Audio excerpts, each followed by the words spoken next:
Hello, my name's Nance, and this is the fifth episode of Telling the Truth About Dementia 2018. In this episode, we'll talk about how dementia affects the family. And one of the biggest things that affect the family is what we call the guilt monster. The guilt monster is that little fella that sits on your shoulder and makes you feel sometimes as though you're the worst carer in the world, you're not doing things right, and you're not getting anything right. Please believe me when I say that little guy on your shoulder doesn't exist, even though you feel as though they're making you feel guilty all the time. And I'll tell you a perfect example. I was talking to a friend of mine not long ago, and when I asked him how he was, his wife has dementia. And when I asked him how he was, he said he was having a terrible time and he felt so guilty he couldn't do more. And that's a normal feeling. And when I actually asked him about it, he said, yeah, sometimes she sits in the bedroom and we have mirrored glass on the wardrobes, and she sits there talking away, chatting away for hours and hours. And he said, I don't know what to do. So I said to him, well, is she crying? He said, no. I said, is she upset? He said, no. I said, is she harming herself? He said, no, of course not. I said, and are you very close to her when she's doing that? Yes, I'm in the next room. I said, so what's the problem? You see, because in her world, she's actually talking to someone. In her world, she's having a perfectly normal conversation with whoever it is, maybe a friend or a relative. And she's obviously perfectly happy at doing that. And I know how guilty he feels because she sat in the bedroom on her own for hours while he's watching something maybe good on TV.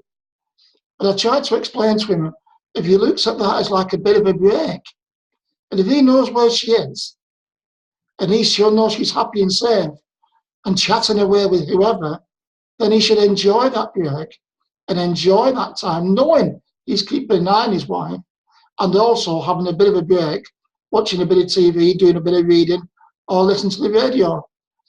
And you know, he was absolutely amazed because he said, I've never looked at it that way before. And I said, well, no, I said, it's not always the case, but sometimes you have to do. Because the guilt monster, as we call it, will make you feel as bad as you can possibly be. But when you think about it and try and turn it around or turn it into a positive, it will help hugely. I always remember, as a person living with dementia, when I was first diagnosed, Elaine wanted me to have a carer. And I flatly refused. I said, no, there's no chance. You know, I would never have one. I don't want anybody babysitting me, I said, but it's only looking back now did I realise how selfish I actually was.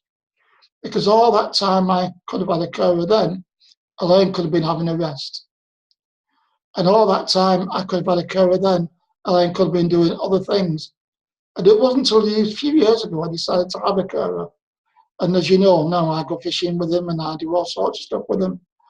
And it's great because I have the peace of mind of knowing that Elaine is doing things that she wants to. She has a life. Because as we mentioned last week, a consultant once said to Elaine, don't let this illness become your illness. And it's perfectly true.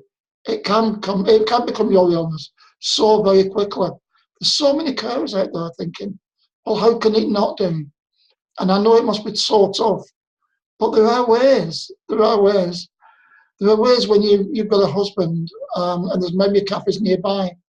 Now, our memory cafe is not designed for people to leave people there with dementia and do what they want if they're at a certain stage.